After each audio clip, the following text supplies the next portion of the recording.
Anak-anak ibu, hari ini kita akan belajar mengenai listrik dinamis, ya. Kalau minggu kemarin kita sudah belajar mengenai listrik statis dan bagaimana dia dimanfaatkan dalam kehidupan sehari-hari.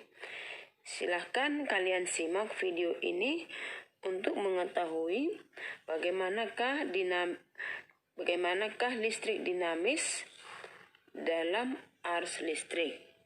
Hari ini khusus hanya kita pelajari mengenai hambatan listrik saja, ya, atau hanya mengenai arus listrik saja. Nah, maka anak-anak ibu simak video ini dengan baik-baik. Kalian simak video. Hari ini kita hanya membahas mengenai arus listrik saja dalam konsep listrik dinamis. Memiliki manfaat yang sangat besar dalam kehidupan kita. Malam tidak terasa gelap dan mencekam lagi karena penemuan listrik oleh Thomas Alva Edison. Teknologi kelistrikan dapat berkembang pesat berkat temuan Oersted dan Faraday. Jika kita perhatikan lampu atau peralatan elektronik yang menggunakan listrik, semua alat tersebut membutuhkan kabel sebagai penghubung aliran arus listrik. Secara umum, aliran arus listrik bersumber dari pembangkit listrik, seperti generator, baterai, aki, dan lain sebagainya. Arus listrik. Perhatikan lampu listrik yang ada di rumah kita. Ketika kamu menyalakan lampu, tentu kamu akan menekan saklar yang terpasang di dinding. Jika satu saklar ditekan, maka lampu akan menyala, tetapi mungkin lampu di ruangan lain tidak ikut menyala. Atau ketika kamu menekan saklar, ternyata lampu-lampu di beberapa ruangan akan menyala secara bersamaan.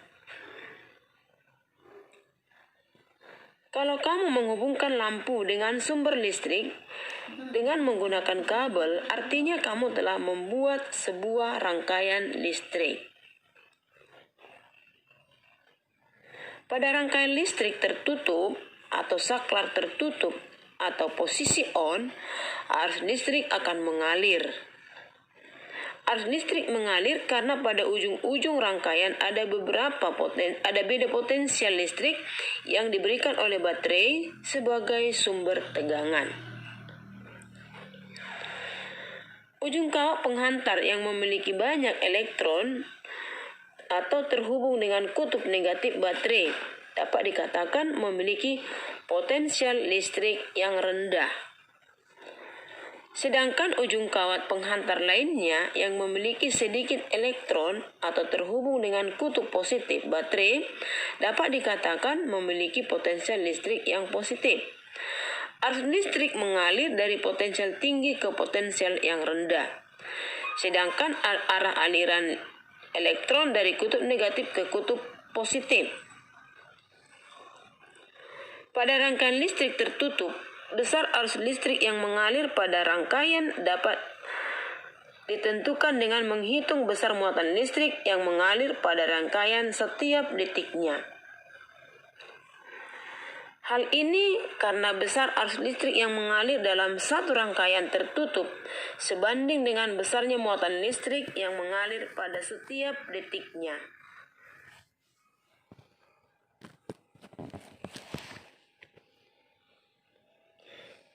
Hal ini kita dapat hitung dengan menggunakan rumus I sama dengan Q per T.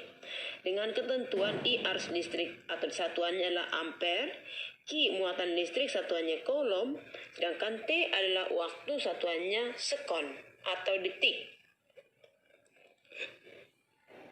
Kita ambil contoh soal.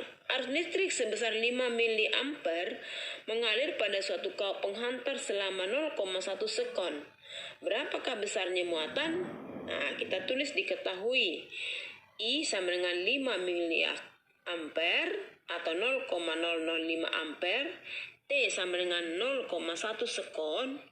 Yang ditanya besar muatan yang berpindah pada satu kawat penghantar, atau yang ditanya adalah Q.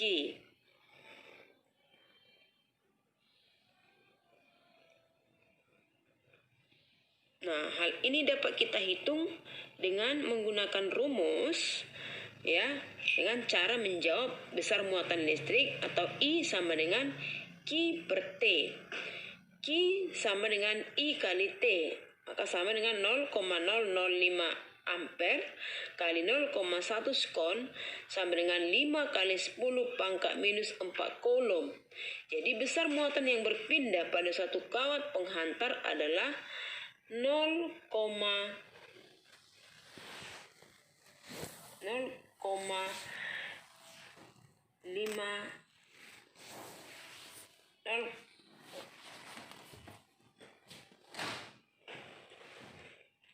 saya ulangi, yang besarnya adalah 0, besarnya arus listrik yang mengalir adalah 5 kali 10 pangkat minus 4 coulomb. Nah, demikianlah